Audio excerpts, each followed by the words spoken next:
बताया संत रामपाल जी एक जो है शास्त्र में ज्ञान बता रहे हैं, तो संत रामपाल जी जो है तो भगवान किसको बता रहे हैं? कबीर जी को भगवान बता रहे हैं। वो तो दास थे, वो एक संत थे, वो भगवान थोड़ी ना थे। उनको हम भगवान कैसे मान ले?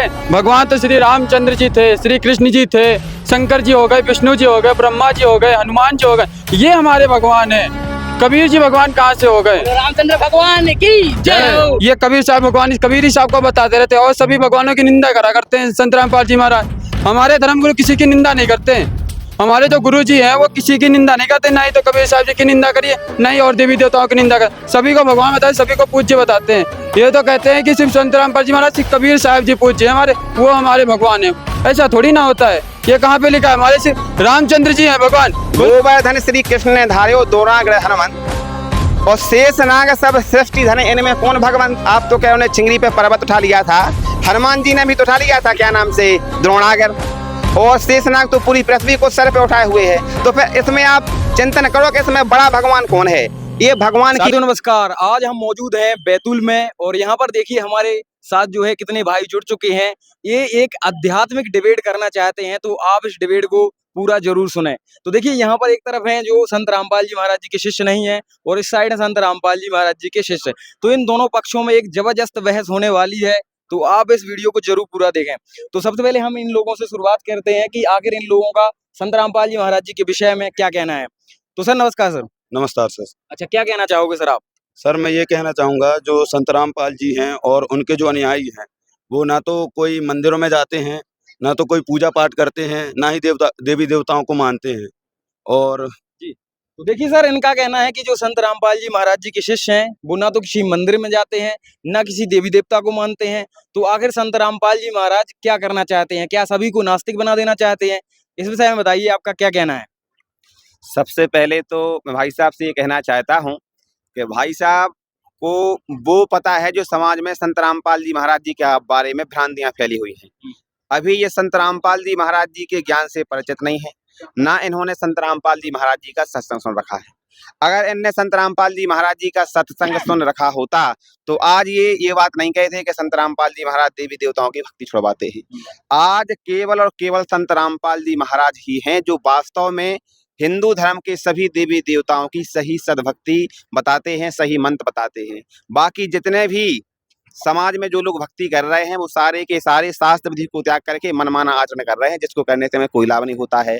रही बात दूसरी के ये बोल रहे हैं कि संत रामपाल जी महाराज जी के जो शिष्य होते हैं वो मंदिर में नहीं जाते हैं, तो ये बात तो सही है कि मंदिर में नहीं जाते हैं। अगर जाते हैं तो सिर्फ हम लोग सैर सपाटे के उद्देश्य से जाते हैं, घूमने के उद्देश्य से जाते हैं, देखने के लिए जाते हैं। लेकिन सर इनका कहना है कि ये तो पूजा करने के उद्देश्य से जाते हैं, आप लोग घूमने तो फिर क्यों जाते हैं वहाँ पे?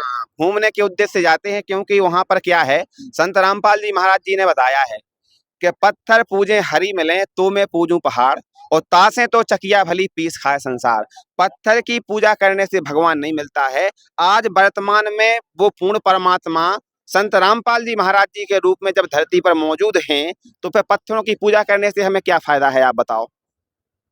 तो आज और दूसरी बात के जो वेदों में लिखा है क्या किस तरह की पूजा नहीं करनी चाहिए? हाँ, हमारे पवित्र सदग्रंथों में जैसे श्रीमद् देवी भागवत पुराण है, उसमें मूर्ति पूजा का पूरी तरीके से खंडन किया है कि हमें मूर्ति पूजा नहीं करनी चाहिए।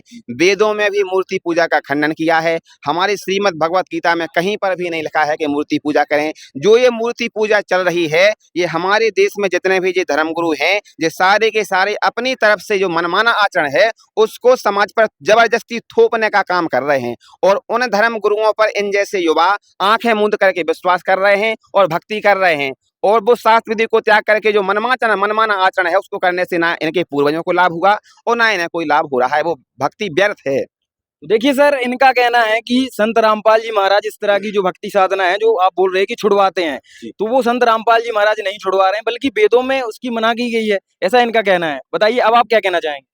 अब सर, जैसा कि हमारे पूर्वज हैं वो पहले से ही इन्हीं देवी देवताओं की भक्ति करते हुए आ रहे हैं। अब हम भी उन्हीं के बीच पले बड़े हैं, तो हम भी उन्हीं की देखा सीखी, उन्हीं की पूजा पाठ करते हैं। पर यहाँ पर देख लो, जैसे कि बता रहे हैं कि मूर्ति पूजा नहीं करनी चाहिए। हमारे पूर्वज, हमारी दादी दादा जो नाना है, पुराने पूर्वज है, सब पूजा पर सभी मूर्ति पूजा कर रहे हैं। तो क्या वो मूर्ख थे क्या? उनको क्या ज्ञान नहीं था क्या? वो भी तो ज्ञान था उनको भी, वो भी तो मूर्ति पूजा करते। भगवान जब देखेंगे तभी तो उनको मानेंगे, बिना देखे किसको भगवान मानेंगे? तो देखिए सर, इन्होंने सारी चीजें जो है परंपरा से जोड़ दी हैं कि इनके जो पूर्वज है वो करते आ रहे हैं, तो क्या वो मूर्ख थे क्या सर, बताइए आप। पूर्वज मूर्ख नहीं थे, लेकिन जो हमारे हिंदू धर्म के जो धर्मगुरु थे, जो धर्म के ठेकेदार थे, जिनके हाथ में आध्यात्म की डोर थी, वो बहुत चतुर थे। हमारे पूर्वज थे भोले भाले, अशिक्षित। तो हमारे पूर्वज क्या करते थे कि आप लोग अपने सदग्रंथों को पढ़ो और उसमें भगवान को प्राप्त करने की क्या वे और वर्षफ है उसको समझो, हमें बताओ कि हमें कौन सी भक्ति करनी है, कैसी करनी है और हमें कैसे लाभ मिलेंगे। तो वो लोग जो सदग्रंथों में सच्चाई लिखी थी उससे वो रूबरू नहीं थे। हमारे जो धर्मगुरु थे तो अपने हिसाब से वो मनमाना ज्ञान इन लोगों के जो हमारे पूर्वज थे उनको बताते आ रहे थे, और पूर्वज थे अनपढ़, तो उन पर वो आंखें मूंद करके विश्वास करते थे और वो भक्ति करते आ रहे थे। लेकिन आज संत रामपाल जी महाराज जी ने ये कहा है कि आपके पूर्वज अशिक्षित थे तो कोई दिक्कत नहीं है, लेकिन आप तो पढ़े लिखे हो, तो आप अपने सदग्रंथों में देखो कि जो आपके धर्मगुरु आपको ज्ञान बता रहे हैं वो ज्ञान आपके सदग्रंथों में कहीं लिखा भी है या नहीं। मूर्ति पूजा के लिए कहीं लिखा है, व्रत करने के लिए कहीं लिखा है, बलि देने के लिए कहीं लिखा है। तो ये सारी चीजें मना की गई हैं सदग्रंथों में, लेकिन हमारे जो हिंदू धर्म के भाई बहन हैं वो सारे लोग परंपरा के नाम पर इसको कहते हैं, और ये सब रूढ़िवादी परंपराएं हैं, इनका भक्ति मार्ग से कोई लेना देना नहीं है। दूसरी बात भाई साहब ने बोली है कि हमारे पूर्वज ये करते थे तो हम करते आ रहे हैं, तो आपके पूर्वज जो करते थे वो आप नहीं करते आ रहे हो। आपके पूर्वज जींस नहीं पहनते थे, वो पंचा पहनते थे, आप जींस पहन रहे हो। आपके पूर्वज चश्मा नहीं लगाते थे, आप चश्मा लगा रहे हो। आपके पूर्वज मोटरसाइकिल से नहीं जाते थे, वो पैदल जाते थे, आप मोटरसाइकिल से जा रहे हो। आपके पूर्वज क्या करते थे कि मांस नहीं खाते थे, आप मांस खा रहे हो। वो शराब नहीं पीते थे, आप शराब पी रहे हो। तो आप भी अपने पूर्वजों के हिसाब से आप नहीं चल रहे हो, तो ये दावा भी मत करें कि हम अपने पूर्वजों के हिसाब से चल रहे हैं। तो यहाँ पर देखिए एक बुजुर्ग व्यक्ति खड़े हुए हैं, हम इनसे भी जानेंगे कि परंपरा आखिर ये कैसे, मतलब क्या है। बताइए सर, क्या कहोगे आप परंपरा के विषय में। अच्छा, आप क्या मैं बोलूं, तुलसीकृत रामायण में तुलसीदास जी ने लिखी है, कलयुग सम युग नहीं जो नर करे विश्वास, गायो हूँ राम नाम गुण गथा तरे बहु बिना प्रयास। पहली बात। दूसरी बात, खल संग प्रीत करे न गुसाई, भय बिना प्रीति हो न गुसाई। तीसरी बात, पढ़ने वाला अंदर सुनने वाला बेरा। तो हमारे तुलसीदास जी ने जो बात की रामायण में, हम वो पे आज तक चले नहीं, और इन धर्मगुरुओं ने हमें आज तक ठोकते ही रहा। वाणी तो ये लिखी उसमें कि खल संग प्रीत करे न गुसाई। मतलब ये जो लोग हैं जो धर्म के ठेकेदार थे वो शुरू से ही भ्रमित किए हुए हैं। भ्रमित लिखी नहीं रामायण के, तो खल संग प्रीत करे न गुसाई, भय बिना प्रीत हो न गुसाई। और पढ़ने वाला अंधा सुनने वाला बेरा। फिर क्यों उनने सत्य समागम हरि कथा जग में दुर्लभ होए, और सुत दारा लक्ष्मी पापी घर भी हो। तो सर अब आप लोग क्या कहना चाहेंगे, बताइए। यही जैसे कि बता रहे हैं मगर जी जी है कि हमारे हमारे जो धर्म गुरु हैं उनको ज्ञान है। हमारे धर्म गुरु जी को जो जैसे सारी संस्कृत आती है, हर जो जितने ग्रंथ लिखे हुए हैं सब संस्कृत में लिखे हुए, उन्होंने सारी संस्कृत में पढ़े हुए हैं, उन्होंने बताया भी, हमें समझाया भी। तब हम कैसे मान ले कि जो आप बता रहे हो वो सत्य, वो जो संस्कृत जो में जो लिखे हैं वो जो बता रहे हैं वो गलत बता रहे हैं, ऐसा थोड़ी ना होता है। बताइए सर, इस विषय में आप क्या कहोगे। इस विषय में हम ये कहना चाहते हैं कि हमारे जो पूर्वज थे वो अशिक्षित थे। अब उनके लिए तो वो संस्कृत का अक्षर था, वो काला अक्षर भैंस बराबर था। जैसे मान लो हमारे गुरुजी सत्संग के माध्यम से एक उदाहरण देते हैं पढ़े लिखे व अनपढ़ के लिए। एक किसान था, वो अपने खेत में हर हाँक रहा था, उसका बच्चा था, वो स्कूल में पढ़ने के लिए जाता था। तो वहां से एक अंग्रेज आया, उसने इंग्लिश में पूछा कि हमें मान लो वहां जाना है किसी गांव के बारे में। तो उसके पिताजी ने कहा कि यार तू पढ़ा लिखा है, वो तेरे सामने अंग्रेजी झाड़ रहा है, तू भी बता अंग्रेजी में। तो पता वो क्या बोलने लगा लड़का, बोला to the headmaster government was school high secondary फलाना ठिकाना, to the respectfully I back to say that I from, मतलब वो एप्लीकेशन सुनाने लगा। तो वो अंग्रेज सर पटक के भाग गया। उसके पिताजी ने उसकी पीठ ठोकी, बोला कि शाबाश, इतनी अच्छी अंग्रेजी सुनाई आपने कि वो मतलब भाग ही गया। तो ऐसे ही जो अपने धर्मगुरु हैं, ये सारे के सारे संस्कृत बोलते रहते हैं, इनको ज्ञान ही नहीं है कि उसका अनुवाद क्या है, अर्थ क्या है। तो ऐसे ही जो सारे के सारे हमारे जो पूर्वज थे, जो अशिक्षित थे, उन लोगों को संस्कृत मतलब बोल बोल के मूर्ख बनाते आ रहे थे। लेकिन आज संत रामपाल जी महाराज उन्हीं सदग्रंथों में लिखी हुई सच्चाई को जनता के बीच उजागर करने का काम कर रहे हैं, क्योंकि सारे सदग्रंथ हिंदी में आ गए हैं और हमारे देश के अधिकांश लोग पढ़े लिखे हो गए हैं। तो सबको पता चल गया है कि संत रामपाल जी महाराज जो ज्ञान बता रहे हैं वो प्रमाणित है, और संत जो जी धर्मगुरु हैं, ये सारे के सारे लोग इस देश की भोली भाली जनता को धर्म के नाम पर भ्रमित करने का काम कर रहे हैं। मतलब आप सीधे सीधे ये कहना चाहते हो कि जो मतलब जो धर्मगुरु थे वो वेदों में लिखा कुछ और होता था और बताते कुछ और थे। बिल्कुल बिल्कुल, मैं खुले तौर पर कहना चाहता हूँ कि जी ऐसा बताते थे कि जैसे 2 एकम 2, 2 दूनी 4 होता है, तो वो रट्टा लगा रहे थे कि बोलो 2 एकम 2, 2 दूनी 5, और हमारे जो पूर्वज थे वो उन पर विश्वास कर रहे थे। तो ये था शास्त्र विधि को त्याग करके मनमाना आचरण, ये थे नकली धर्मगुरु। अब वर्तमान में संत रामपाल जी महाराज जी मौजूद हैं, तो वो इन सारे धर्मगुरुओं को रिमांड पर ले रहे हैं, इनकी क्लास ले रहे हैं और इनकी धोती सी धो रहे हैं कि देखो अभी तक इनका जो ज्ञान था वो ये है और हमारे सदग्रंथों में ये लिखा है। अब आप फैसला करो कि संत रामपाल जी महाराज समाज के सत्य हितैषी हैं या फिर ये धर्मगुरु। तो बताइए सर, क्या कहना चाहोगे आप? इन्होंने कहा है कि संत रामपाल जी महाराज जी जो है जो समाज के सच्चे हितैषी हैं, क्या कहोगे आप? बताइए। अभी जैसे कि बताया संत रामपाल जी एक जो है शास्त्र में ज्ञान बता रहे हैं, तो हाँ। संत रामपाल जी जो है तो भगवान किसको बता रहे हैं? कबीर जी को भगवान बता रहे हैं। वो तो दास थे, वो एक संत थे, वो भगवान थोड़ी ना थे। उनको हम भगवान कैसे मान ले? भगवान तो श्री रामचंद्र जी थे, श्री कृष्ण जी थे, शंकर जी हो गए, विष्णु जी हो गए, ब्रह्मा जी हो गए, हनुमान जी हो गए, ये हमारे भगवान है। कबीर जी भगवान कहाँ से हो गए? रामचंद्र भगवान की जय हो। बताइए। देखिए सर, इनका कहना है कि रामचंद्र जी ही पूर्ण परमात्मा है। आप लोग कबीर को कब से भगवान बता रहे हो? देखो यही है धर्म गुरुओं के द्वारा फैलाया गया अज्ञान, जो इनके दिमाग में उन्होंने कूट कूट के भर दिया है, और बस उन्हीं के बहकावे में आकर के जे उन्हीं की जो चिप भरी है इनके दिमाग में, वही चिप से वो ज्ञान इनका अज्ञान निकल रहा है। जैसे भगवान की पहचान क्या होती है, भगवान की परख क्या होती है, भगवान को हम कैसे पहचाने कि ये है पूर्ण परमात्मा, कोई परख तो होगी। जैसे ऐसे तो भगवान की पहचान नहीं होती है कि इतनी लंबी पूंछ हो सो भगवान हो जाए, के बढ़िया हथियार लाए हो में, के मुगदा धरे हो में, के धनुष मार लाए हो में, ऐसी भगवान की पहचान नहीं होती है। वो तो सर पूरा दावा कर रहे हैं कि वही भगवान है। अब उनके दावा करने से क्या हो जाएगा? कोई बेवकूफ उल्लू का पट्टा यहाँ पे आ जाए और कहे कि जी अमेरिका है, हम दावा करते हैं, तो अमेरिका थोड़ी बन जाएगा। बैतूल है तो बैतूल रहेगा। ऐसे ही जो भगवान है वो भगवान रहेगा, और जोन जितनी कैटेगरी का भगवान है उतनी कैटेगरी का रहेगा। तो हम आपसे ये कहना चाहते हैं कि आप संत रामपाल जी महाराज जी का सत्संग सुनो। संत रामपाल जी महाराज विथ प्रूफ बताते हैं सदग्रंथों को खोल करके कि भगवान कौन है, कहाँ है, कैसा है, किसने देखा है, और उस पूर्ण परमात्मा को प्राप्त करने की भक्ति विधि क्या है, उसके मंत्र क्या हैं। तो आज संत रामपाल जी महाराज सब कुछ बता रहे हैं। अगर आपको वास्तव में भगवान के बारे में जानना है तो संत रामपाल जी महाराज जी का सत्संग सुनो, तब आपको पता लग जाएगा कि पूर्ण परमात्मा कौन है। तो बताइए सर, अब आप लोग क्या कहना चाहेंगे? क्योंकि देखिए सामने वाला जो पक्ष है आप पर लगातार भारी हो रहा है। बताइए क्या कहोगे आप? नहीं हो रहे, जैसे कि वो बता रहे सत्संग सुना करो। सत्संग तो हमारे गुरुजी भी करते हैं। हमारे गुरुजी बोलते हैं कि हनुमान जी को, जैसे कि हनुमान चालीसा का पाठ किया करो। हनुमान चालीसा का पाठ करने से शारीरिक जो रोग होते हैं वो दूर हो जाते हैं, और भी घर में सिद्धि बढ़ती है, जो कि कोई बीमार नहीं पड़ता, और भी कई सारे लाभ मिलते हैं। और भी हमें शंकर जी की पूजा, आप बताते हैं कबीर साहब कहाँ से बड़े हो गए? शंकर जी सबसे बड़े हैं, वो त्रिलोकीनाथ हैं, वो सबसे बड़े भगवान है। बताते हैं सक्शन में क्या रहे, सक्शन तो हम भी कर जाते हैं सुनने। ऐसा क्या सक्शन में खास है जो संत रामपाल जी महाराज जी बताते हैं? वो बताते हैं कि सक्शन में ये कबीर साहब भगवान कबीर ही साहब को बताते रहते हैं, और सभी भगवानों की निंदा करा करते हैं संत रामपाल जी महाराज। हमारे धर्मगुरु किसी की निंदा नहीं करते हैं। हमारे जो गुरु जी हैं वो किसी की निंदा नहीं करते, ना ही तो कबीर साहब जी की निंदा करिए, ना ही और देवी देवताओं की निंदा कर। सभी को भगवान बताते, सभी को पूज्य बताते हैं। ये तो कहते हैं कि सिर्फ संत रामपाल जी महाराज, सिर्फ कबीर साहब जी पूज्य है हमारे, वो हमारे भगवान है।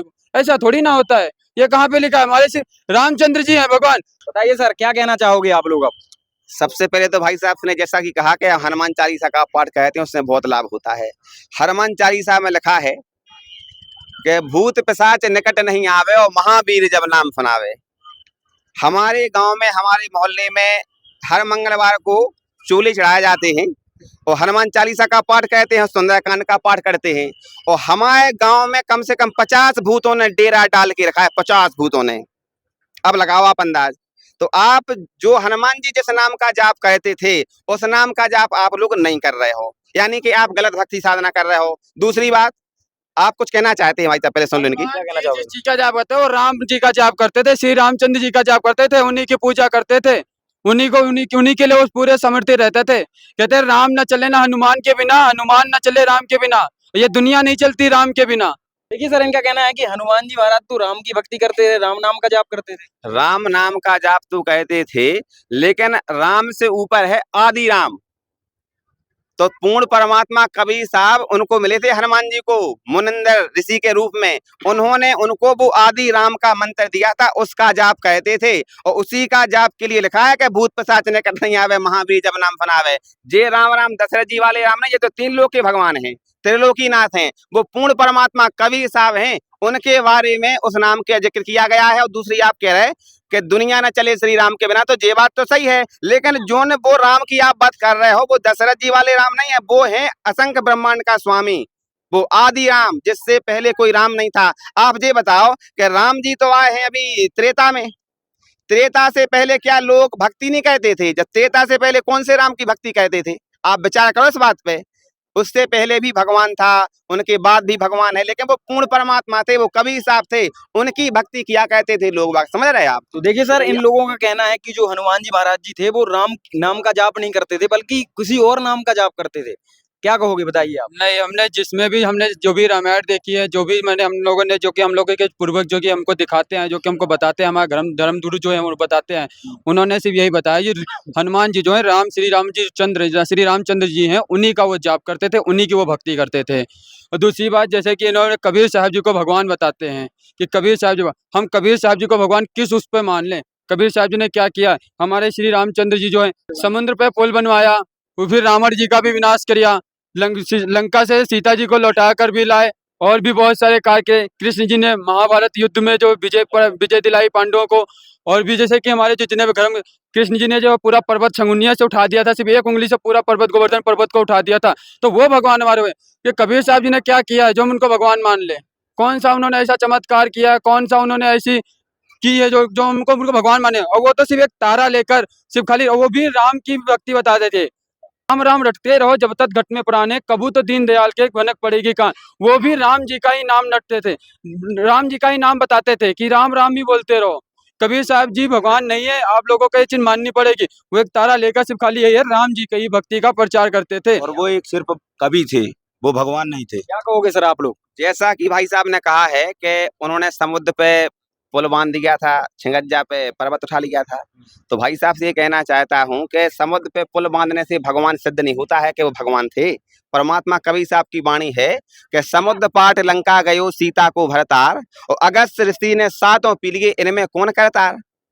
उनने तो पुल बांधा था तो पत्थर दुनिया भर को तामझाम बनाओ, लेकिन उनने तो सातों समुद्र घूंट में पिया, तो अगस्त ऋषि बड़े हुए कि तुम्हारे जी श्री रामचंद्र जी। दूसरी बात, इसके बाद जब राम और रावण का युद्ध चल रहा था, तो रावण का एक पुत्र था मेघनाद, उसने एक ऐसा बाण चलाया था जिसको नागपाश कहते हैं, तो सारी सेना और राम और लक्ष्मण वो इसमें बन गए थे।